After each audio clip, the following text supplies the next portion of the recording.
So welcome everybody to November's Ask the Experts session. Sometimes we have things planned that we need to share with you and whatnot. I don't think we have any major updates today that we necessarily need to share. We did want to share that we won't have a meeting in December with the holidays and stuff. December gets pretty busy for everybody. So this will be our last call for 2025, and then we'll just start this right back up in January of next year. This seems to be a well-functioning platform to answer questions and disseminate information. So I think we'll continue doing this moving forward. But so with that in mind, I think we're happy to open the floor up. You guys can unmute your mic, unmute your camera, raise your hand, put a question in the chat, whatever you prefer to do. And then we can always, have some discussion and dialogue about whatever you guys want to talk about.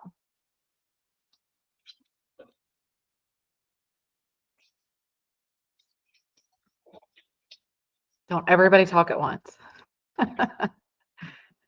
You're muted again, Dr. Crandall. I was saying this is like one of my classes. Right? You ask everybody and no one has anything. Does anybody have any great success stories they want to share? It doesn't have to be questions. Success stories. Have you run into any obstacles that you could use help overcoming? Have you run into things and overcome them, and maybe your advice could help others? I feel like this is a really good kind of anything goes kind of call. So really anything is welcome, whatever that might be. Can you guys hear me? We can. Okay. Sound is always interesting when it comes to platforms, but sure. I'm in Manitowoc, Wisconsin, Kewanee, Wisconsin, with the ADA Disability Resource Center. And I guess my question is, we do the exercise only one, and I find that it doesn't go the full hour. We usually are ending, especially those first ones where the exercises are only I don't have my book in front of me. 30 seconds, I think. 30 seconds, thank you. We end quite a bit early. And I guess I just wonder if other people have that, or what do you do? Do you just let people leave early? Do you do something else? That's a good question. I think probably playing extra bingo could be one thing, but of course with that comes extra prizes, and so you would just need to be prepared for that, right? But I think that's always an okay solution, probably, is to fill another 10 minutes of bingo, make it more complicated as far as like what it takes to get a winner, right? Make them do coverall, or make them do something that takes a really long time to get a winner. That's certainly one thought. But are there others who have ever run into that and have thoughts? Don't be nervous. Someone put in the chat that she has her first bingo session in like an hour and she's nervous. Oh. You got this. Well, let me ask a question. Is it Rena? Is that right? It's probably Rena. Yes. Okay, Rena.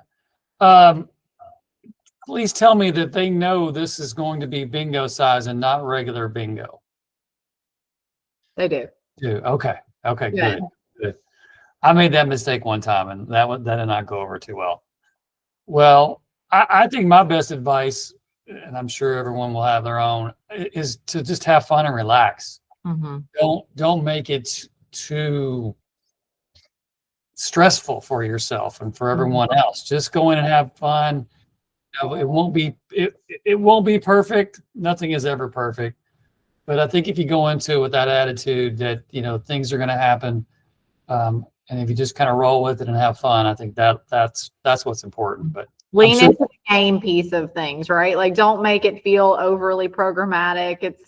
It's okay that, it might not be perfect and you might not feel totally confident, but as long as you have a smile and, make it fun, I feel like that's going to be the ticket to getting them to come back. And, we can all laugh at ourselves when we do something the first time, right? Hopefully. And so surely they'll all understand. And as long as you focus on the fun part of it, then it'll be great. I'm sorry. I always let them know that it was my first one, and we're learning together, and this will be a journey for all of us. And I think just admitting that, hey, I don't really know what I'm doing, we're winging it, but we're going to have fun doing it. I think that's very relatable. I think everybody appreciates transparency and, can relate to doing something for the first time because everybody's had a job, everybody's had to stand up in front of people and do something for the first time. So yeah, that's great advice.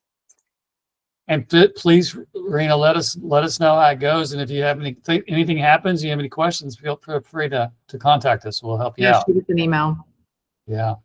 Nicole, I'm going to put Nicole on the spot. Nicole, I know you're a seasoned veteran. You have any advice for her?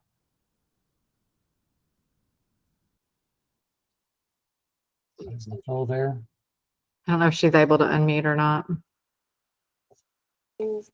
Okay, I finally figured out how to unmute. Hi, Nicole. Hi, everybody. My advice would be to take your time.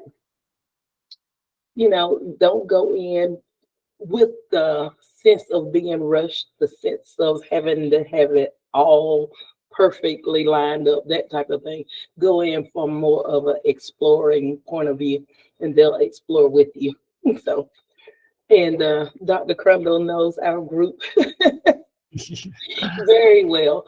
And so they were actually very good with giving me feedback. And so be open to receive feedback from the group. So I was very honest with there are certain things that are required. Like we have to do exercise. I can't just do all the exercise at the beginning or all the exercise at the end. It's meant to be interlocked together. So I explained those things, and then when they asked for a different song or a different music, I was flexible with the things that was flexible. So allow them to help you develop the program.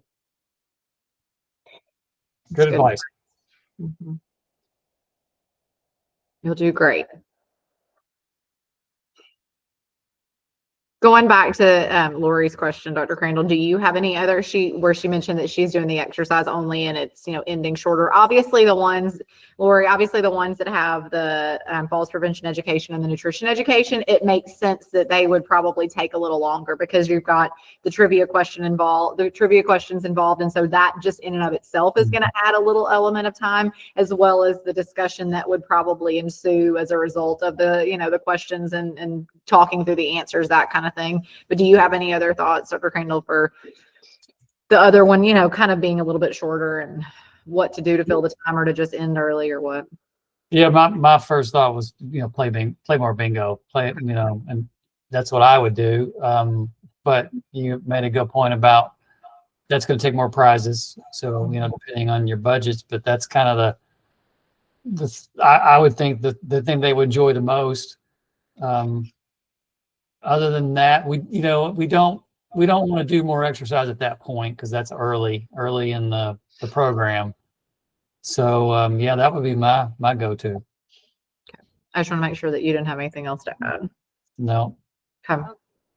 That sounds good. I usually say like at the end, okay, we'll call 5 more numbers, or I got to give them a number that they end at so nobody's all mad. Yeah. But okay, that sounds good. And sometimes they're okay with ending early. They're not married to the hour. If we end early, they're okay with that.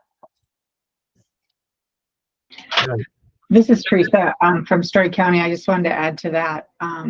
We just do a lot of kind of ad lib in between instead of, having the question that Bingo Size has given. I might ask them a question about exercise and what muscles certain exercises use, or, just kind of talk a little bit about exercise and why we exercise. Mm-hmm. Just to be a little careful with that, because you don't want to give them too much information and kind of slow the flow of the game. But if your group is receptive to that, then every group's a little different. Well, in my group, I have the same people. I really try to get new people, but the people that I have, 10 to 12 people, absolutely love it. Okay. So they just keep coming back because I have it at the same senior center. It's open to whoever. Mm-hmm. But a lot of the same people, and they don't really care so much. They just love the bingo, the exercise. They feel like it gets them out of the house because they have to come to the senior center. Mm-hmm. And there's a lot of this. We have a really nice senior center here in Story County in Iowa. And it gets them out, socialization, so I have a lot of the same people. So we try to keep it a little bit interesting, but they just love it. So. I had a thought based on what you just said.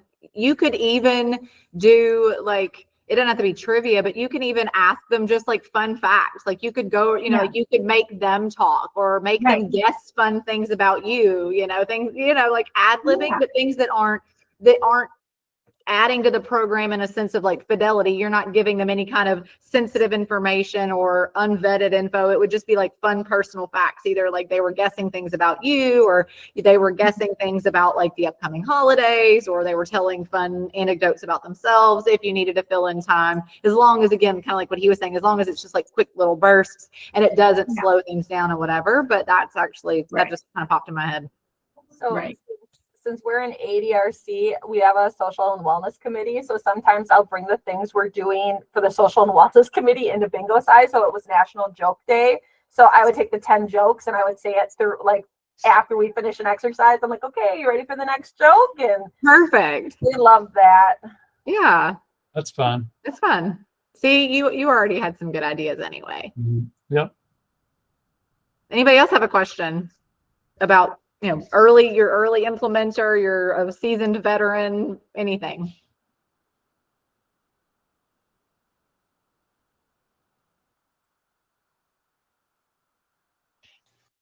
You want to remind people, this is just as, I'm just thinking of things to talk about while it's quiet, about the new completion rate. The 70%? Yeah, just in case anybody hasn't, in case people hadn't heard that. Yeah, well, that reminds me of two things just to remind everybody about. We have changed the completion rate. What the requirement is for attendance to be considered a completer went from 80% to 70%. So keep that in mind. Hopefully you'll have more completers that way. The other thing is we do not require the pre and post assessments anymore. So of course we love to have data, but if that is something that is a burden on you and you just dread it, and you don't have to do it for your agency or for a grant that you have, I mean, obviously, if you have external folks who require that, then you'd have to do it. But for us, we do not require that anymore. So just keep that in mind. I'm still getting data, so thank you, but it's not a requirement anymore. Can I ask a question on that? Because I can never attend these meetings. They always conflict with my schedule, so I'm excited that I can be here. But if you're not requiring the pre and post assessments, how do you guys know how many we're holding, or how many people are attending, or how do you keep track of that for your own selves? Well, we wouldn't. If we're not getting that data, we would not know. But we have to weigh. It's always a balance. Obviously, as a researcher, as a faculty member, I would require everybody to always do it, and I would require everybody to do some physical tests, and I'd go overboard. But I have to balance that with what I think is realistic and feasible and practical and not a burden on people. And for the vast majority of people, it is a burden. I mean, that's the one thing I always hear is, my participants hate to complete those pre and post assessments. And so I have lots of data. I still get data. We're doing interventions constantly. We have an intervention running right now. So I'm getting the data that I need to publish and just continue to show that the program is evidence-based. Of course, the data that I get from you guys just adds to that. But again, that balance is tough, and I don't want to burden people with the pre and post assessments. Oh, that makes sense. Thanks. Yep. Trying to think if there's anything else new, because it's like we constantly have internal discussions about stuff, and so it's hard to remember what we've talked about internally or what we've shared. I am interested to hear from everybody their thoughts on the new diabetes workshop that we will be launching soon. I know the people that I've mentioned, Yeah. that the people that I've mentioned it to are excited about it. I'm interested to see what you guys think. Who would use that right away if it was available? I would use it because I'm looking for something different since I have the same group and I've had them several times. So it'd be nice to have something different. But so when is that going to be launched? Good question. I'm not going to put a date on it yet. It's Okay. developed, but we're starting to test it. In fact, we may be reaching out to some of you or all of you to help us pilot that. So keep that in mind. You might be getting an email from me if you're interested to help us test that. Okay. Yep. I have some questions. I was on the phone and I couldn't unmute, but I haven't started my program yet. I'm working to get started. And I was wondering how we navigate the holidays, considering you have to have 2 per week. So I'm thinking I'm having to start in January, but is there a different way to navigate that? That's tough. I mean, obviously, this is one of the biggest questions I get is about modifying the frequency. My initial response is always, you should not modify it unless it's an absolute necessity. The Fidelity is the evidence-based program is twice a week for 10 weeks. When you move away from that, you move away from, us being able to confidently say, you're going to get the same outcomes that I got when I evidence-based the program. But I also understand that, things are, they're fluid. Every facility is a little different, but I would not start a workshop, around Thanksgiving. That would be a really bad idea because this is too much going on. I think you're better off waiting until January to run it. Then that way you can plan for 2 sessions a week for 10 weeks like it's supposed to be done. Plus, people are typically so apt, right, to start the new year off right and whatnot. So it's the perfect time to get them, exercising. To either do, like I always joke, the nutrition workshop is perfect for the first of the year because everybody's probably got all these eating goals and whatnot. No, you definitely don't have to do that, but I just kind of always think that would be like the perfect time to capitalize on when people are maybe already a little bit more apt to make some behavioral changes to their diet versus just any other time of the year. I will tell you that when we run interventions, because we have a research center where we invite people from the community to come and actually participate in bingo-sized workshops that look just like yours, and we're collecting data. We're collecting additional data at our place, but we never start an intervention. We always actually, because we're based on semesters, we always try to start our fall intervention in August. That way, we're always done before Thanksgiving. And then we start our spring one sometime in late January, because we know that the holidays it would just be pointless. We'd have so many people missing that our data would be compromised. So that's why we do that. Yeah. Give them something to look forward to first of the year too. Does that help, Tiffany? That does help. My second question is, how has the success been in assisted livings versus like a senior center? Very good, as far as I know. We haven't looked at that data specifically, but I know we do have quite a few assisted living facilities. Christine, what have you heard? I mean, again, they don't, a lot of times people don't report back specifically and tell you that information. We haven't deciphered one from the other, but I talk to assisted livings all the time from a sales, people who are interested, who are excited about it. So for sure, it seems to be a great fit for assisted living. When I talk to people, they're always very excited about it. I mean, you've got a captive audience. So from that perspective, it almost should be better than when people actually have to come there. I know that marketing is going to be part of it. Word of mouth is going to be part of it. I would say, we talk about this in the training, I would say doing a couple of like demos / session zeros, maybe having more than just one, maybe having a couple of those, and then letting people see how fun it is and really lean into that. And then they're going to go back and tell their other friends that live there. And then hopefully when you're ready in a couple of weeks after those session zeros to like get people to sign up and commit, then hopefully you've got a robust group of people who are willing to commit, because it's like a few of them have already tried it and they loved it. And then they went and told all their friends and then they all sign up. So I think that could certainly be a good strategy for getting attendance. I also would think it'd be very important. It is very important in assisted living facilities and long-term care to choose the correct workshop, because you've got access to a lot of different types of workshops, but specifically assisted living and nursing homes, assisted living somewhere in between a senior center and nursing home.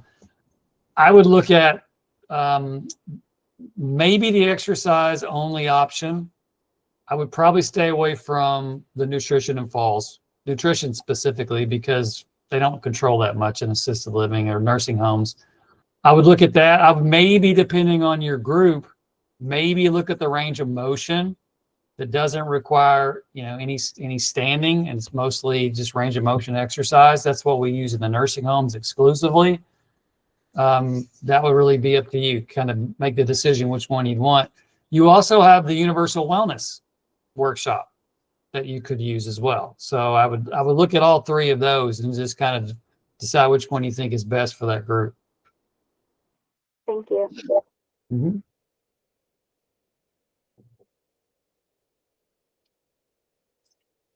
Other questions?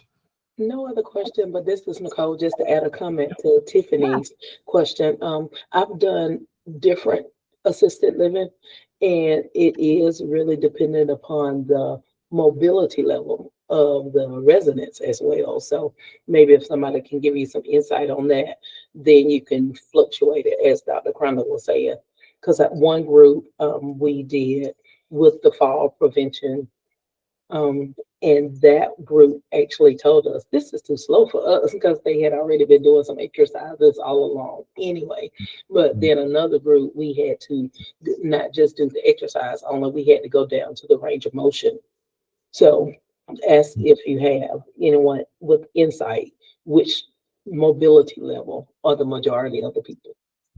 To piggyback off what Nicole just said, that's actually the perfect reason to use the web-based game, in the sense of, for one facet of what Nicole said. If you need to, choose a different workshop based on their ability level, then that's totally right. That makes total sense. If they need to do everything seated and they don't have the mobility to do something with the bands and all of that, then the range of motion is going to be the best workshop. But for the ones that said, hey, this is too slow, we've been doing stuff, that's such a great opportunity to use the web-based game, where it has the exercise demonstrations that are universally designed built into it, and it's going to show modifications. So, because you may very well have people of different ability levels at your assisted living or at your senior center or wherever you're offering it, and some may need to sit, some may need to remove the equipment, others may be able to stand, others may need to make it even more intense and do one leg, for balance, or they might need to increase the intensity of whatever the exercise. So those videos do such a great job of offering so many different variations, so that you can be offering it to people of different ability levels all at the same time.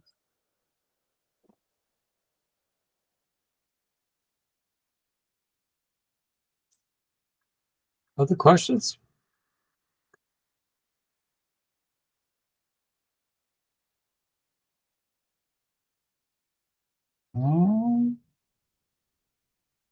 If not, if you think of stuff later, you know where to find us. You guys, surely by now, I recognize a lot of the names on here.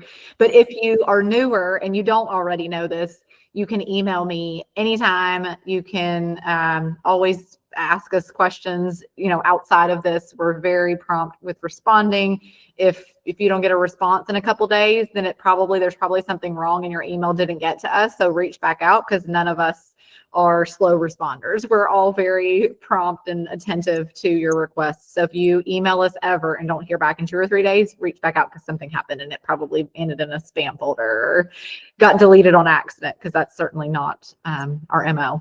But yeah, always here for you guys to answer questions. So please don't ever hesitate to reach out. And if you're not in the facilitator Facebook group, make sure to join that. That's a great way to ask each other questions, to post success stories, things like that. So just make sure you're taking advantage of all the support that's there. Great. All right. We definitely appreciate all your support, for sure. I hope you guys all have a happy holiday, and we will see you, I guess, in 2026 next year. Yeah. Keep up the great work, guys. Hey, Nicole, can you hang on for just a second? I got a couple questions for you. Sure. Thank you. Thank you, everyone. You'll want to stop the recording. Yeah.